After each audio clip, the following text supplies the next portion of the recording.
বলছে খতনা করাইছে তোমারে, মানে খতনা হয়েছে তোমার।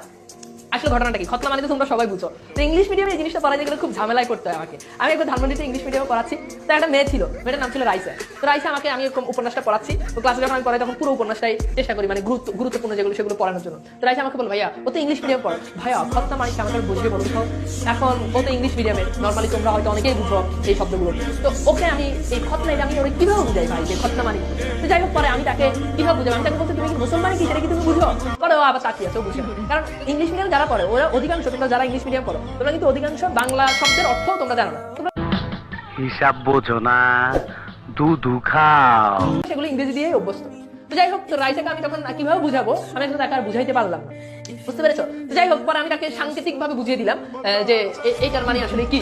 পরে সে হয়তো ভালোভাবে বুঝতে পেরেছে। আমি বলছি যে ওই যে তোমরা যে ম্যাথের ক্ষেত্রে যে কাটাকাটি করো না, যে উপরের 2 নিচের 2, উপরের 2 নিচের 4 কেটে দাও, এই শেষ, বুঝতে পারছো?